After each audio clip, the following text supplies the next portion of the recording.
força, justiça e coragem são as virtudes fundamentais para que a gente possa ter uma boa velhice. Então, a gente construir um sentido da vida, quando o assunto é envelhecer, no processo de envelhecimento, nós precisamos da prudência.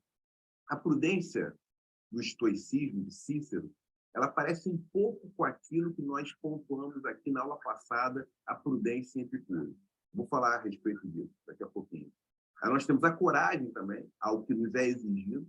Além da coragem, nós temos a necessidade da temperança, que tem a ver com o equilíbrio, e a justiça. São essas 4 virtudes que podem tornar o envelhecimento alguma coisa da qual não nos traga medo. O medo de envelhecer se dá justamente pelos vícios da injustiça, da covardia, da intemperança, da imprudência.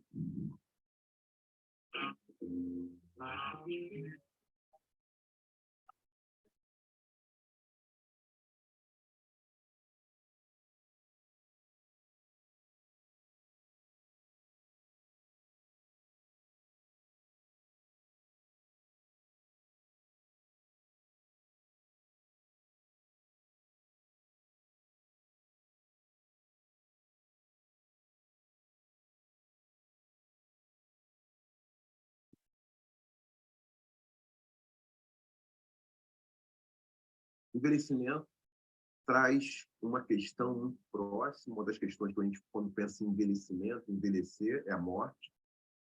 Eu vou falar de alguns mitos, passar por eles e trazer Marco Túlio Cícero, filósofo, estoico, para conversar a respeito disso. Vou começar com um mito oriental, com uma narrativa oriental, uma narrativa que tem caráter também histórico, que está assim, anotada do personagem Siddhartha Gautama. Uma mulher foi até Siddhartha Gautama, o Buda, ela foi até o Buda, e lá ela trouxe uma queixa.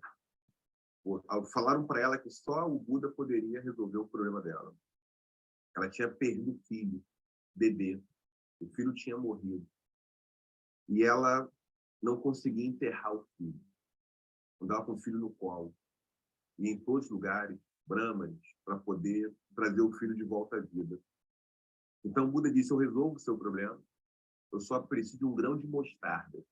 Com um grão de mostarda, a gente vai resolver a sua dor, a sua angústia. E aí não é nada difícil. Ela, então, vou buscar agora. Ele disse, mas calma, tem um detalhe. Você tem que pegar um grão de mostarda numa casa em que ninguém tenha perdido ninguém na vida.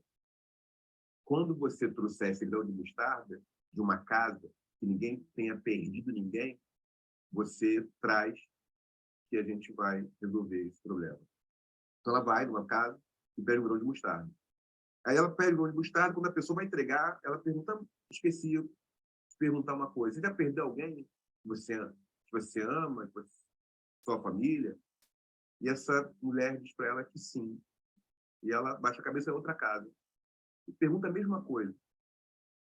E essa pessoa pensa, tá, perdi a minha avó quando era algum tempo atrás. E todas as pessoas que ela vai perderam alguém. Então, ela depois vai até o Buda e compreende, ela enterra o filho. Então, essa tem a ver com a experiência da morte, a natureza da morte.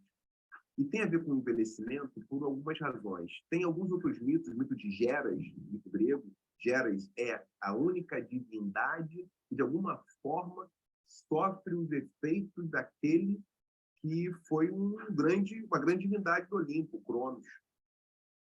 O que diferencia os mortais dos divinos, das divindades, é justamente não envelhecerem, porque não estão sob o poder do tempo. Existe Geras, que é aquele que anda com Thanatos. Geras, a velhice. Senectus, como na mitologia latina, romana. Senectus, que aí a palavra senil, senilidade. Senectus, Geras, em grego, anda com Thanatos, sempre ao seu lado.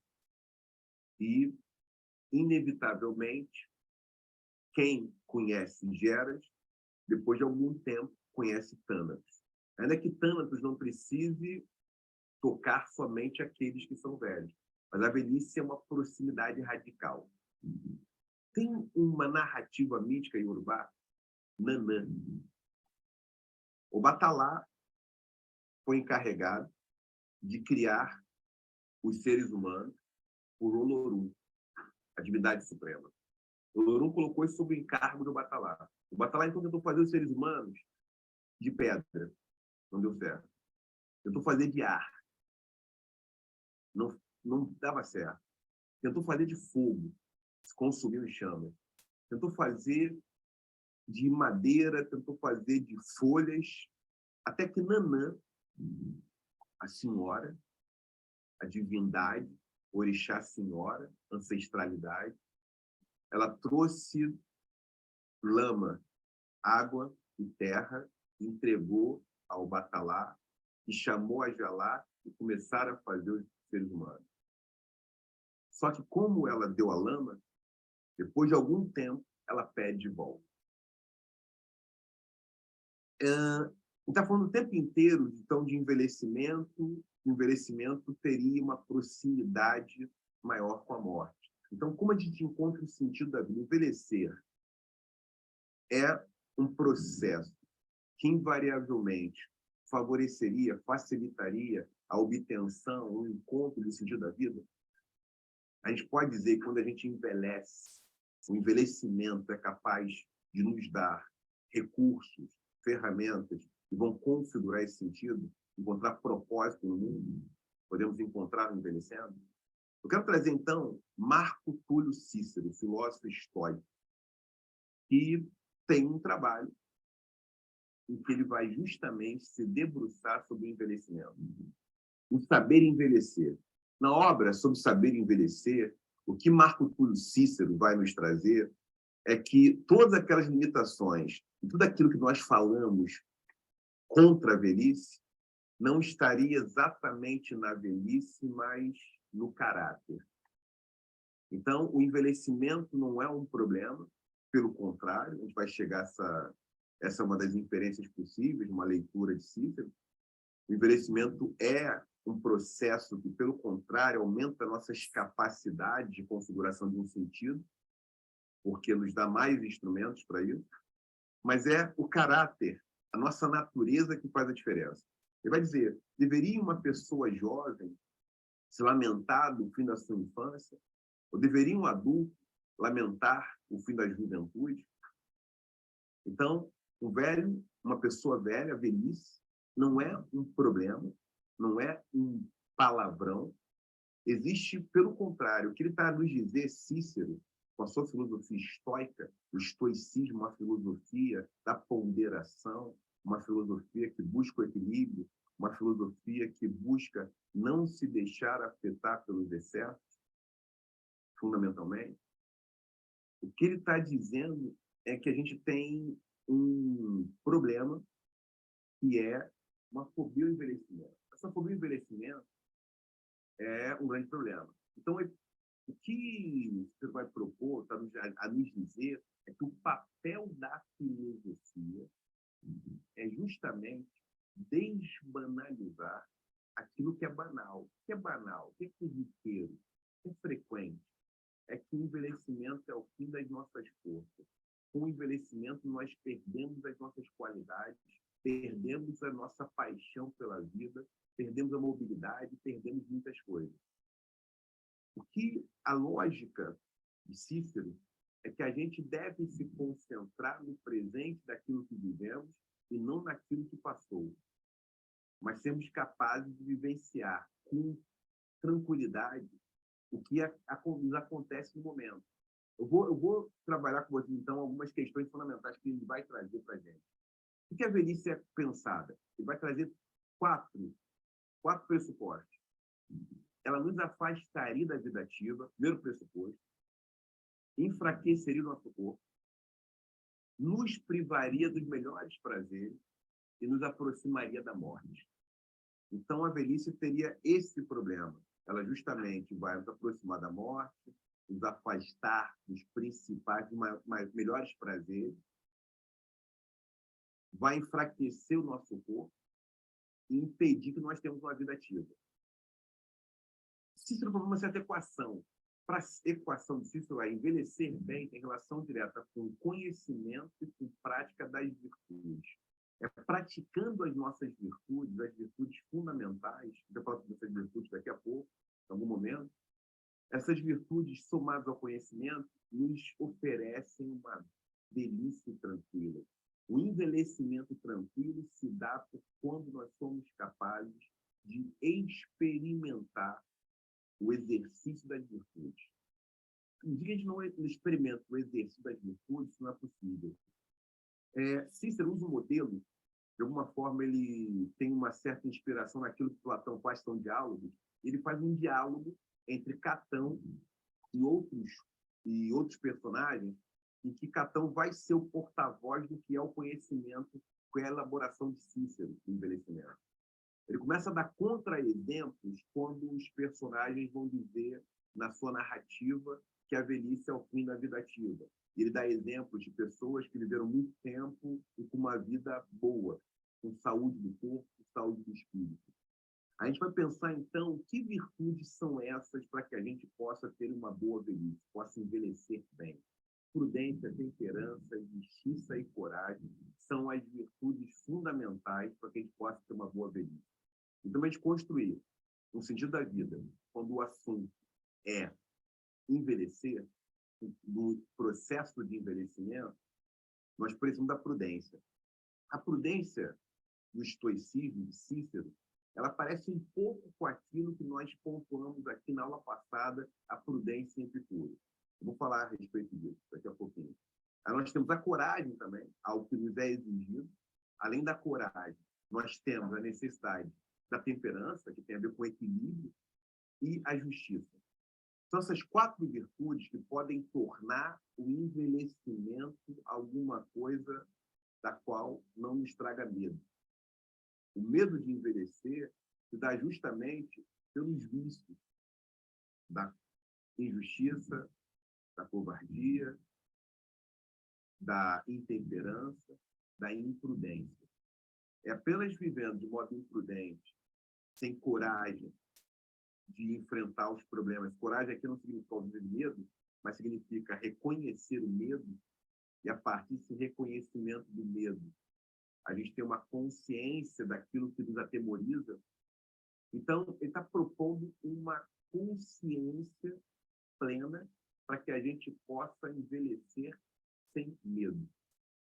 E esse envelhecimento sem medo, à medida que a gente é capaz de manusear esse processo do tempo, que é alguma coisa da qual não temos controle, é a primeira manifestação de consciência de um processo de elaboração de um sentido para a vida a partir do envelhecimento. Vamos formar da seguinte maneira.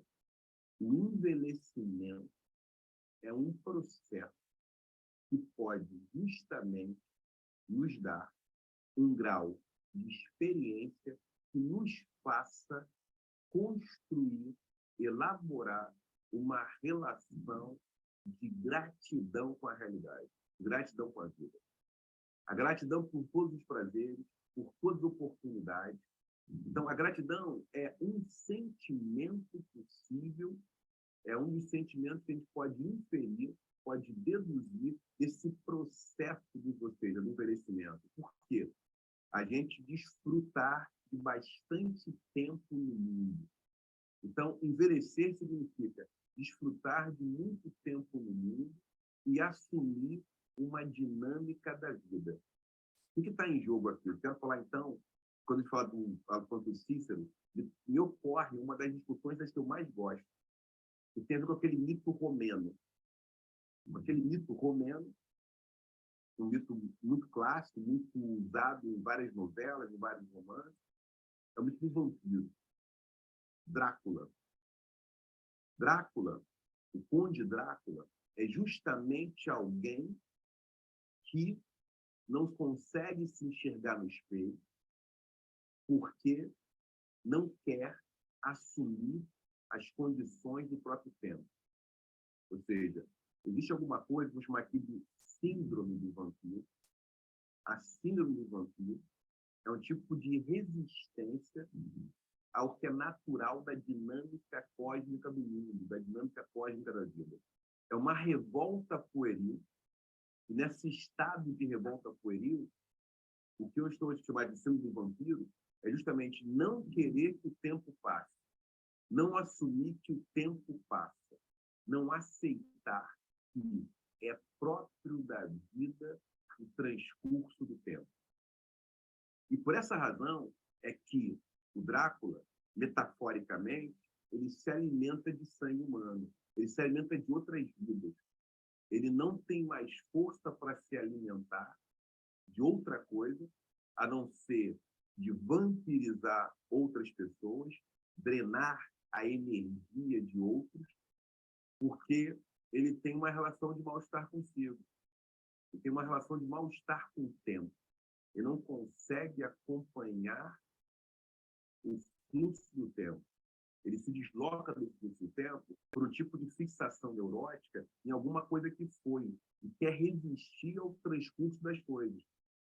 Então, o que está em jogo é justamente vencer esse tipo de complexo vampiresco que nos arrastaria para uma tentativa de fugir ao próprio fluxo do tempo. Trouxe uma história do Sakyamuni no início, que acho que tem muita relação com isso, porque do Siddhartha Gautama, porque justamente uma das teses centrais, nós vimos aqui numa das aulas, é a impermanência. A tese da impermanência, o pensamento filosófico de Sakyamuni, Siddhartha Gautama, é justamente o que estabelece uma tentativa vã de revolta. Uma revolta que procura uma revolta de caráter praticamente metafísico, que é de não aceitar o fluxo das coisas. Não aceitar o fluxo das coisas é retirar a vida da sua natureza. O que é a filosofia de Cícero?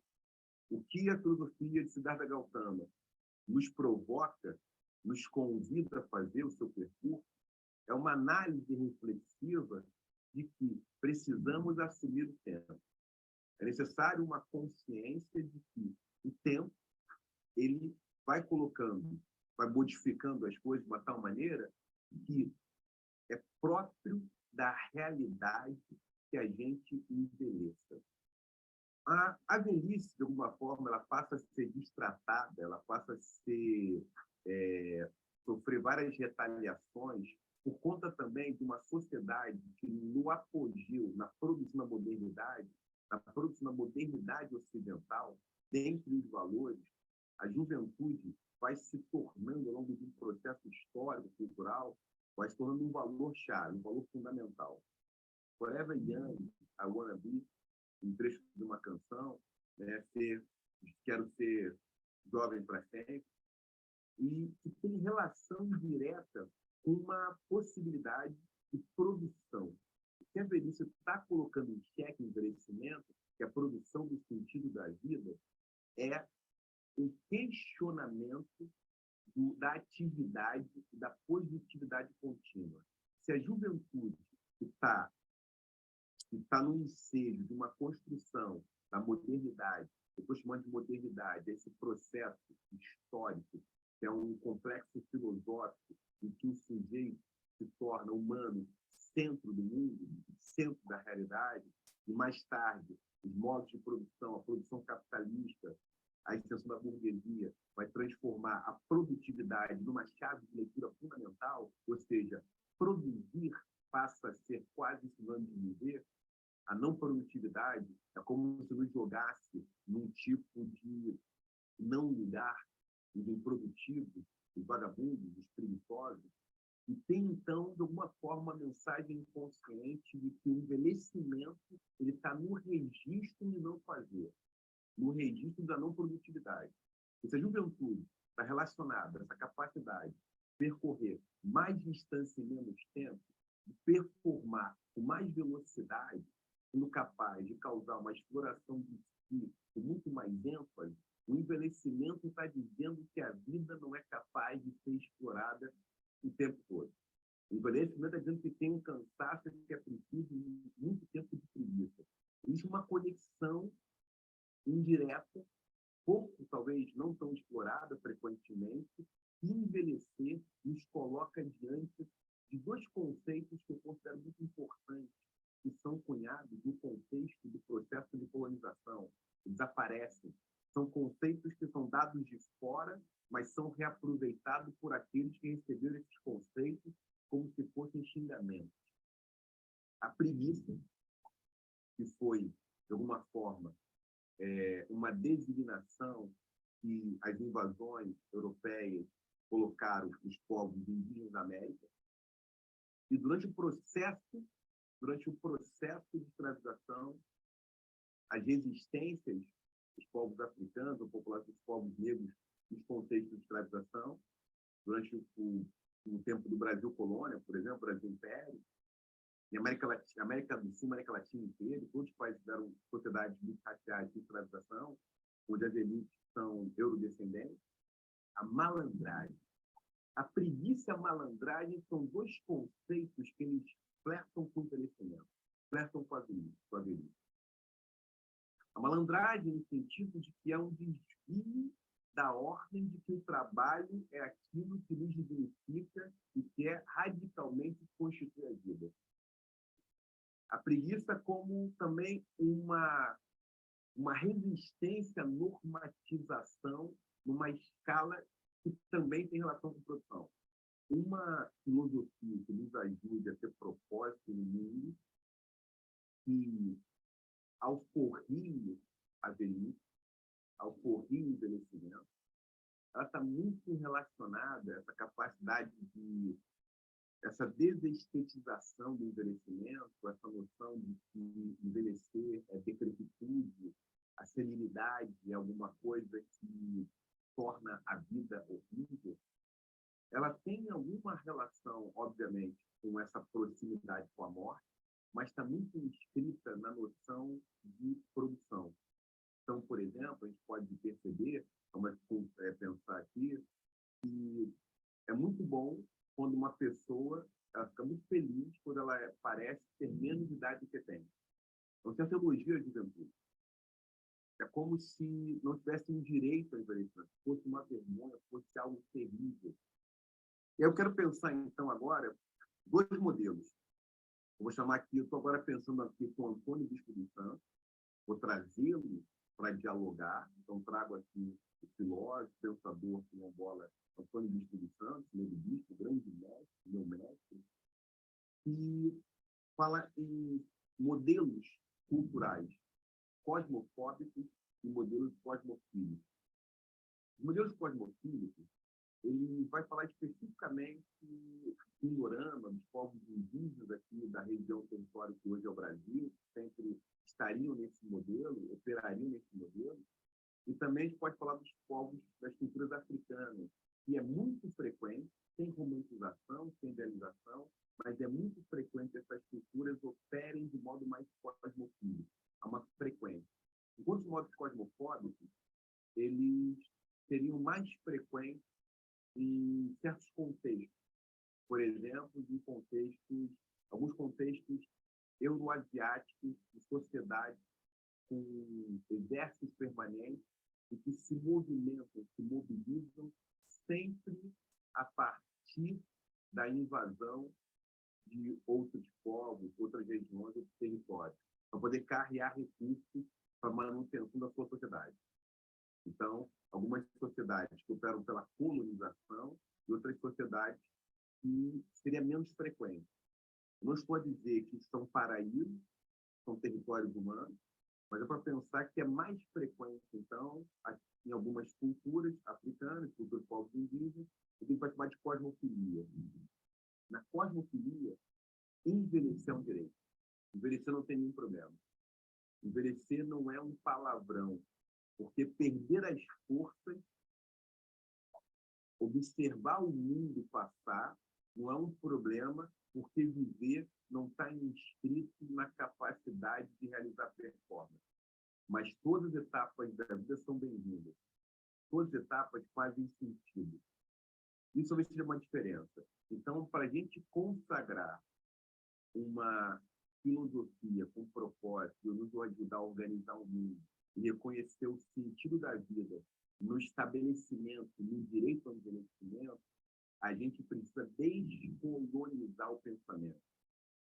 Todas as filosofias, de alguma forma, estão filiadas, associadas aos modelos operacionais de uma modernidade ocidental que trabalha com a colonização, elas produziram uma hierarquia de vida, onde algumas vidas valem mais do que outras.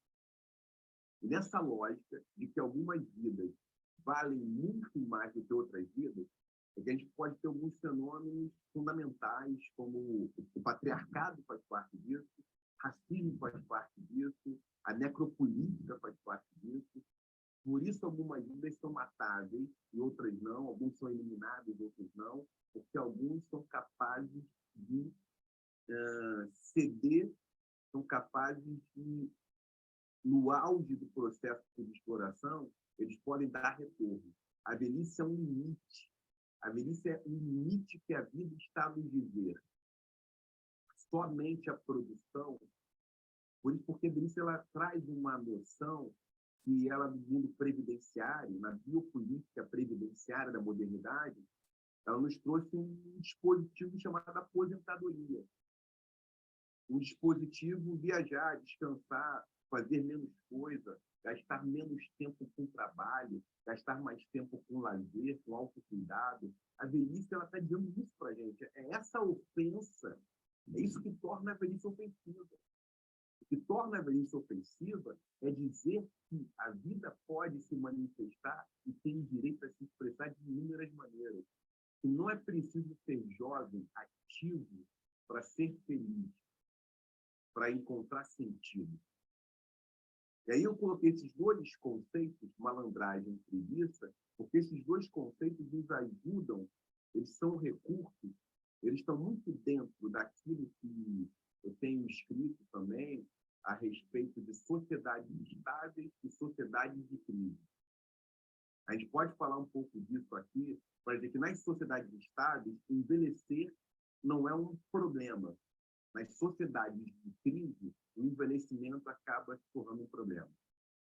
Aí eu vou fazer um pouquinho esse panorama. O que é uma sociedade? O que é uma sociedade estável? O que eu estou a chamar de sociedade estável tem muito a ver com aquilo que está um pouco no Sociedade contra o Estado, do Pierre Kleisters, que também escreveu Filosofia Sagrada. Está também muito na unidade cultural africana, Cheikh Diop. Diop é fundamental para a compreensão disso. Diop fala em berços civilizatórios. Alguns berços são mais xenófobos, outros são xenófobos. Isso é um marcador importante. Aceitar a velhice é uma atitude filosófica de caráter xenófobo. É reconhecer o estrangeiro. É assumir a estrangeiridade, de alguma forma, romper as fronteiras de modo que não existam mais estrangeiros, que todos possam fazer parte do seu território. Toda vida tenha valor. Enquanto tem um tipo de escalonamento de vidas, e ele está posto nessas estruturas de dominação, nessas estruturas de colonização, que estão presentes justamente nesse fenômeno que eu estou a chamar aqui de sociedades de crise, que estão relacionadas com essa modernidade ocidental de ímpeto colonizador, de ganhar novos mundos para ter mais recursos, porque os seus recursos próprios não bastam. Esse é um exercício de dominação e controle. E nesse exercício de dominação e controle, é como se a gente produzisse algo que parece com aquela série, Walking Dead, que era uma história em quadrinhos, virou série, mais tarde, que é uma metáfora de que alguns podem viver e outros não podem viver. Outros não são tão úteis à vida. E, obviamente, a velhice está nesse bojo de que não são úteis. Eles não têm tantos direitos, tantas garantias. Então, o que o Walking Dead é? O Walking Dead pode tomar uma metáfora de uma sociedade em que os produtivos podem viver e outros não podem viver. Então, obviamente, a gente pode interpretar isso também Você pode pensar os efeitos do sexismo, do patriarcado, da cis-heteronormatividade, do racismo. O racismo é uma sociedade, sociedades raciais, onde o encarceramento atinge muito mais homens negros e mulheres negras, por exemplo, onde a gente tem menos expectativa de vida para algumas populações, justamente são as chances de aumentar a morte, aumentar os riscos. Isso tem muito a ver com o velhice. Isso é um dos símbolos, é um dos signos que se combate. O que eu estou a dizer não é que a gente não possa se cuidar para envelhecer com qualidade, mas que existe uma política deliberada que vai dizer que envelhecer é feio. Vai dizer que envelhecer é um problema. Enquanto envelhecer talvez seja justamente uma possibilidade de incorporação de algumas virtudes, de incorporação de uma consciência, de uma gratidão cósmica fundamental nos contextos biofísicos, de amizade à vida, cosmofísicos, que fazem justamente isso. O que os contextos cosmofísicos nos dizem, que vai defender o envelhecimento, é que não precisamos ter medo diante da vida. Não precisamos nos assustar com o mundo. É uma relação de confiança. É numa relação de desconfiança da vida que a gente, então, engataria o que eu chamei mais cedo, dessa expressão conceitual, síndrome do vampiro. Eu tenho usado em contextos diferentes para dizer que esse apego a uma manutenção de uma certa juventude, uma produtividade, de uma atividade, de uma certa força vital. É um apego, é um tipo de neurose. Você apegar uma imagem a um tipo de fantasia que o tempo não passa. O que está em jogo nos contextos cosmofísicos, justamente, é reconhecer que o tempo passa e que nós podemos ficar de bem com o passar do tempo, porque temos uma relação de confiança com o mundo e com a natureza. Isso, então, estabelece uma outra relação. Isso faz aquilo que Nego Bispo diz que é manter contato entre a geração neta, a geração pai, mãe e a geração avó, a geração avô. Manter essas gerações em contato. Vou voltar um pouquinho no cosmofílico e cosmofóbico. Tem contextos culturais, contextos sociais diversos. A gente pode fazer aqui um horizonte, a título de compreensão didática, que a gente tem predominantemente dois grandes modelos, obviamente com variações dentro deles, mas tem dois grandes modelos, dois grandes paradigmas, horizontes culturais, em que as sociedades estão assentadas. Um deles, cosmofóbico, que é uma relação em que a gente está com medo do mundo, porque está adoecido. Tem um livro, Armas, Germes e Artes, que vai justamente postular um trabalho de biogeografia, que alguns povos que adoecem mais são aqueles que vão estabelecer uma relação cosmofóbica, de medo do mundo, vão produzir mais muralhas, vão ficar muito preocupados com o que vem de fora. Eles vão ser caracterizados por aquilo que o Jobs chama de berço civilizatório xenófobo, horror ao estrangeiro. O cosmofóbico tem horror ao estrangeiro e, para isso, tem que ter mais controle. E, nesse contexto da cosmofobia, a gente produziria, então, alguns fenômenos, como o racismo, o patriarcado, o adultocentrismo, a cis-heteronormatividade. Por que razão? Porque é necessário controlar a vida por medo de perdê-la. E, para controlar a vida, é necessário submeter muitas outras vidas. E é necessário normatizar de uma tal maneira que a gente precisa, então, homogeneizar a vida. Todos precisam responder, se comportar e viver dentro de um certo padrão. Paradoxalmente, a gente tem os contextos cosmofílicos, são contextos de itinerância. Tem um contexto cosmofílico. Vou dar um exemplo aqui, que é algo que acontece muito em alguns contextos em sociedades da África do Oeste que recebem os estrangeiros.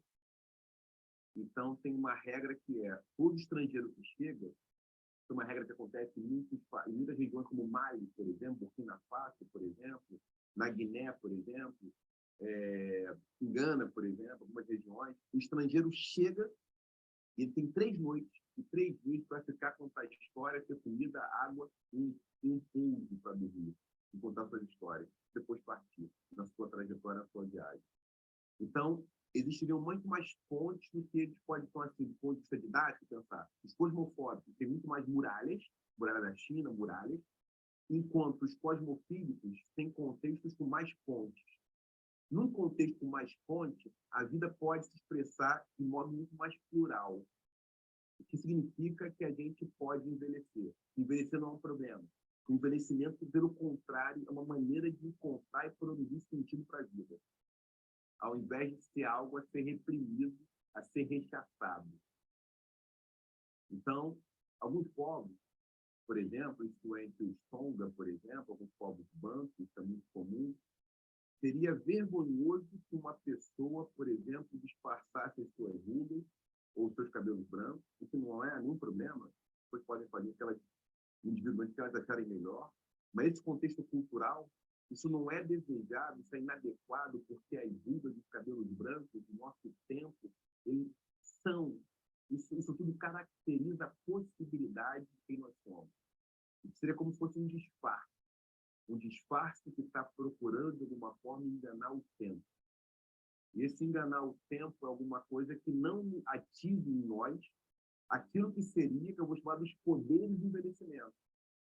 Então, para a constituição dos sentidos da vida, nessa leitura, nessas filosofias com propósito, para organizar o mundo, eu quero colocar aqui a seguinte questão. O envelhecimento traria poderes. Um poder de prescrutar, se a gente souber envelhecer, se a gente aceitar o envelhecimento, se a gente reconhecer que o tempo passa, nós somos capazes de fazer um percurso de convergência conosco. O nosso percurso aumenta. A nossa relação fica de mais proximidade. A relação se aproxima, a gente não fica tão distante de nós mesmos. Epicuro tem uma frase, eu trazer Epicuro aqui, faz muito sentido nesse momento. Epicuro fala algo que é muito interessante. Ele diz, quanto mais estivermos no meio da multidão, mais será preciso que a gente encontre a si mesmo. O envelhecimento dá essa possibilidade, porque ele nos dá mais tempo. O tempo que o envelhecimento propõe, ele nos dá essas condições. Longe de uma idealização, de uma romantização, mas são essas agruras que podem nos tornar, aumentar nossa gratidão e aumentar justamente aquelas virtudes. A gente pode, com o envelhecimento, culminar as virtudes consideradas fundamentais por Cícero. Prudência, temperança, coragem e justiça, elas ganham fôlego com o envelhecimento.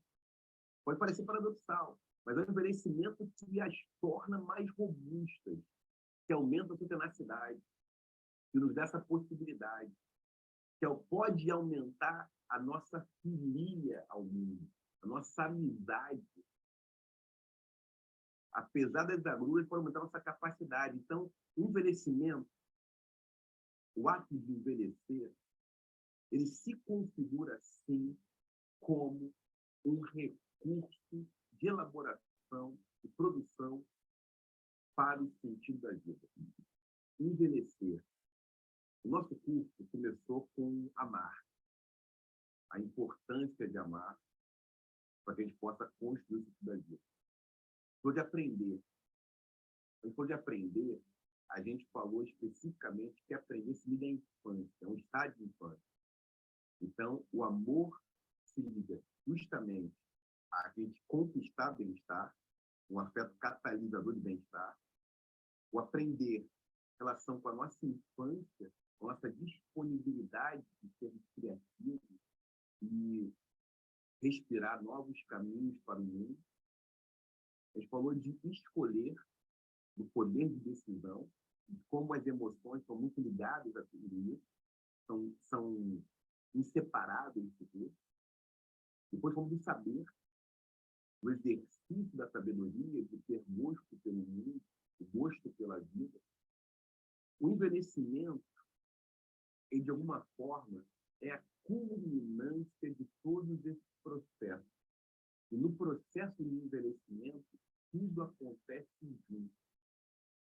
Porque o envelhecimento ele torna possível uma ideia filosófica das mais interessantes e complexas do próprio tempo. Exu matou um pássaro ontem com a pedra que arremessou hoje. Uma ação do presente modificando o acontecimento do passado. O que pode parecer estranho, porque a gente pensa geralmente em termos de modernidade ocidental, o tempo andando para frente. E como seria uma ação presente que modifica o passado? Essa é uma das lições do processo de envelhecimento para a gente encontrar o sentido para a vida. Um bom envelhecimento pode fazer com que o nosso passado seja profundamente ressignificado. A arte de envelhecer pode nos dar isso justamente. Envelhecer é muito importante, porque envelhecer